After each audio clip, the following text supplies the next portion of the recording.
আমার মরণ যেন হয় প্রতিদিন মিথ্যের মুখোমুখি হয় বেদিন ফাসিকেরা করে হই সই আজাজিল এসে গোমরাগি সুর গান করে তুলে মুখময় ইমানের পথে অবিচল থেকে আমার মরণ যেন হয়।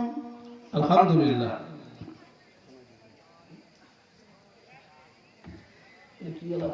জিঙ্গাটি মন্ডলপাড়া ঐতিহ্যবাহী জিঙ্গাটি মন্ডলপাড়া জামে মসজিদ কর্তৃক আয়োজিত তৃতীয়তম বার্ষিকী ওয়াজ মাহফিলের সম্মানিত সুযোগ্য সভাপতি সাহেব, প্রধান অতিথি, বিশেষ অতিথিবৃন্দু, আমাদের মাঝে আজকে তিনজন আলোচ্য পোস্টারে ঘোষিত হ্যান্ডবিলে পোস্টার ঘোষিত তিনজন আলোচ্য। প্রধান আলোচ্য সারা বাংলার আলোড়ন সৃষ্টিকারী শিরিক এবং বেদাতের বলিষ্ঠ কণ্ঠস্বর শেখ মীর মুফতি মুয়াজ্জম হোসেন সাইফি হাফিজাহুল্লাহ। আজকের মাহফিলের আরো একজন দ্বিতীয় বক্তা রয়েছেন শ্রদ্ধাভাজন শ্রদ্ধেয় আমার বড় ভাই শেখ নাজিমউদ্দিন সালাফি হাফিজাহুল্লাহ, সুরালী কণ্ঠের অধিকারী একজন বক্তা। আর আমাদের মাঝে আরেকটি বক্তা আছেন পাত্র এলাকারী স্বনামধন্য শ্রদ্ধেয় মুরব্বী, আমার শ্রদ্ধাভাজন বাবার সমতুল্য পিতৃতুল্য মুরব্বী মাওলানা সুরুজ্জামান আহমেদ। আল্লাহ তাআলা এই বক্তাদের, এই আলোচকদেরকে এমনই কথা তাদের জবান থেকে বের করে দাও যেটা আমাদের করণীয়, বাস্তবে আমল করার যেটা প্রয়োজন, সেই কথাগুলি এই বক্তাদের, আলোচকদের জবান থেকে আল্লাহ তুমি তাদের জবানটার জড়তাকে সহজ করে দিও, এই মাহফিল পর্যন্ত তাদেরকে কবুল করো, সকল বলে আল্লাহুম্মা আমিন। সম্মানিত উপস্থিতি, মাগরিবের সালাতের পর থেকে নিয়ে কিয়ামত পর্যন্ত ধৈর্য ধারণ করে আমাদের মাঝে যারা আমার সামনে উপবিষ্ট দিনদার পরহেজগার মুরব্বিয়ানে কিরাম, যুবক ভাইরা, কচিকাঁচা সোনামানিকেরা, পর্দার আড়ালের মধ্যে বসে থাকা আমার মা ও বোনেরা, আল্লাহ সুবহানাহু ওয়া তাআলার দরবারে শুকরিয়া আদায় করছি, যিনি আমাদেরকে এই মনোরম কনকনে শীতের মধ্যেও দুনিয়ার সমস্ত কাজ থেকে সমস্ত কাজ ফেলে রেখে এই জালিসুর রহমান তথাপি জান্নাতের বাগানে, জান্নাতের আশায় জাহান্নাম থেকে মুক্তি পাবার তার একটা মনোরম পরিবেশের মধ্যে বসার জিনিস তৌফিক দিলেন, সেই রব্বুল আলামিনের দরবারে শুকরিয়া আদায় করি, সকল মিলে আলহামদুলিল্লাহ। আপনারা এখনো যারা এই জিঙ্গাটি মন্ডলপাড়া জামে মসজিদের অত্র এলাকার মুসলমান ভাইরা, পর্দার আড়ালের মা ও বোনেরা, মেলাতে আড্ডা না দিয়ে, দোকানপাট, এই রাস্তাঘাটে অযথা সময় আপনি ব্যয় না করে প্রতিদিন এই মাহফিল পাবেন না। আপনার জন্য এই মাহফিলের যারা উপস্থাপক, যারা এই ইন্তজাম কমিটি, যারা এই মাহফিলের আয়োজন করেছে, তারা আয়োজকরা কোনোদিনও প্রতিদিন আপনার জন্য ব্যবস্থা করতে পারবেন না। শুধুমাত্র বছরে একটা দিন আপনার এই কোরআনের মজলিস তথাপি জান্নাতের বাগানে চলে আসুন। আল্লাহ তাআলা আপনাদেরকে এই মজলিসে আসার, বসার, কথাগুলি শ্রবণ করার তৌফিক দান করুক, সকল বলে আমিন। সূরাতুল বাকারার শেষের দুইটা আয়াত 285 এবং 86 নম্বর, তার 85 নম্বর আয়াতের মধ্যেই বলেছে ওয়া ক্বালু সামিনা ওয়া তাআনা, শ্রোতা তো তারাই যারা শুনলো এবং মেনে নিল, বলেন সুবহানাল্লাহ। আমি কোরআনুল কারীম থেকে পরিসরে সূরাতুল আল ইমরানের 104 নম্বর আয়াতে কারিমা তেলাওয়াত করছি, বুখারী মুসলিম থেকে একটা হাদিস উপস্থাপন করছি। আল্লাহ রাব্বুল আলামিন কোরআনুল কারীমের মধ্যে বললেন ওয়ালতাকুম মিনকুম উম্মাতুন ইয়াদউনা ইলাল খায়র ويأمرون بالمعروف وينهون عن المنكر আল্লাহ রাব্বুল আলামিন বললেন তোমাদের মধ্যে এমন একটা দল থাকতে হবে, দল থাকা উচিত ইয়া'মুরুনা বিল মারুফ, যে দলটা তিনটা শর্তই দেয় কুরআনুল কারীম সূরাতুল আল ইমরানের মধ্যে রব্বুল আলামিন তার তিনটা বিষয় তুলে ধরেছে।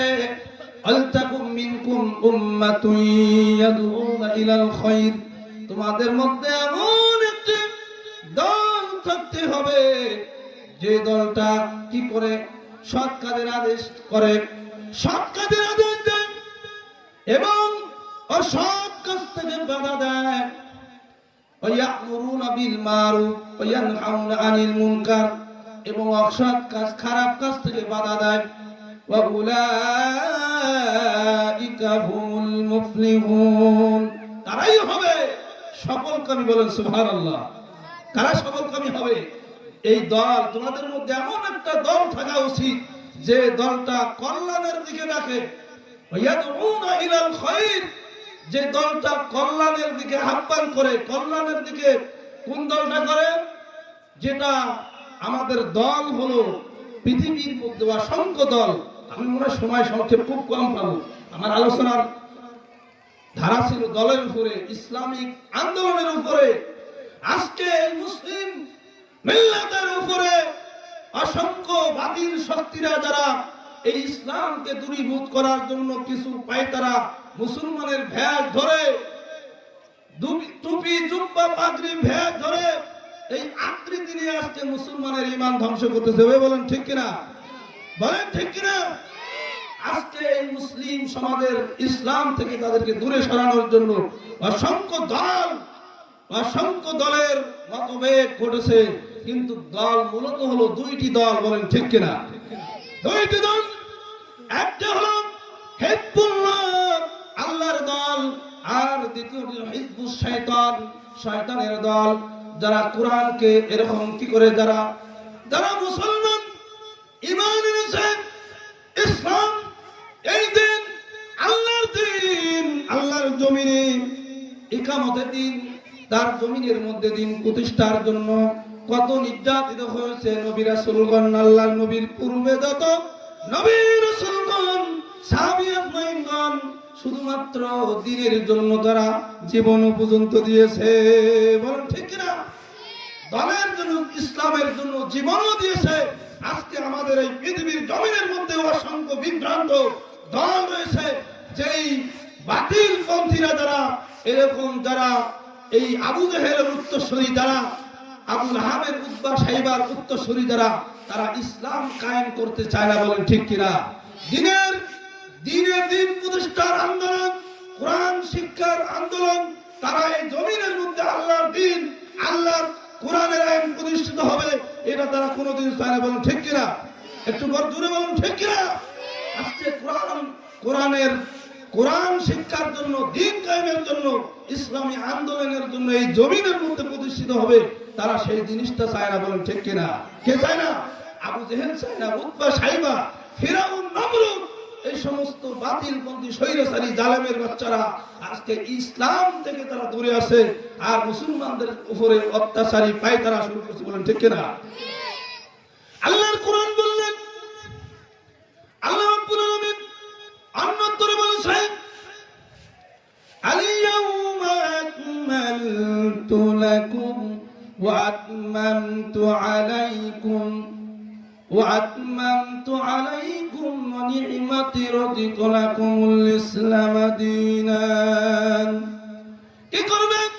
আজ তোমাদের জন্য তোমাদের দিনকে আমি পরিপূর্ণ করে দিলাম, তোমাদের নিয়ামতকে আমি পরিপূর্ণ করে দিলাম, তোমাদের ইসলামকে আমি পরিপূর্ণ করে দিলাম। আল্লাহ অন্যত্রে বলেছে, সূরা আল ইমরানের 85 নম্বর আয়াতে আল্লাহ বললেন, ومن يبتغي غير الإسلام دينا فلن يقبل منه وهو في الآخرة من الخاسرين।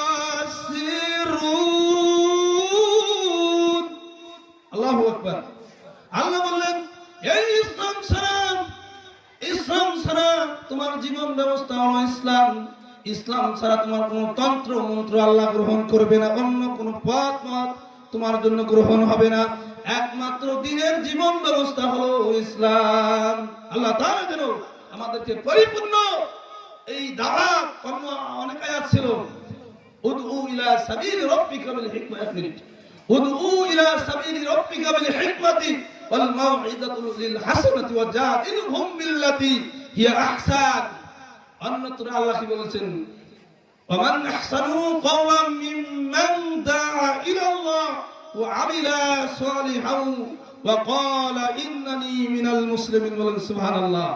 আল্লাহ তাআলা যেন আমাদেরকে পরিপূর্ণ দ্বীন এই জীবন ব্যবস্থাকে আমরা যেন পরিপূর্ণভাবে সেটা কি করতে পারি, মানতে পারি। আর এই শাসনতন্ত্র ইসলামের দ্বীন কায়েমের জন্য আন্দোলন করে নিজের জীবনটা যেন আল্লাহর দ্বীনের জন্য উৎসর্গ করে দিতে পারি। বলেন সুবহানাল্লাহ। আল্লাহ তাআলা আমাদের সকলকে দ্বীনের পথে থাকার এবং তার পথে থেকেই আমরা যেন অটল থেকে যেন আমরা মুসলিম মিল্লাত হিসেবে ঈমান নিয়ে মুসলিম হয়ে আল্লাহর কবরে যেন আমরা তার শাহিদ হতে পারি, মুসলমান হয়ে যেন আমরা মৃত্যুবরণ করতে পারি, সেই তৌফিক দান করুন সকলে মিলে আমিন। ওয়া আখিরু দাওয়ানা আলহামদুলিল্লাহি রাব্বিল আলামিন। আসসালামু আলাইকুম ওয়া রাহমাতুল্লাহি ওয়া বারাকাতুহু।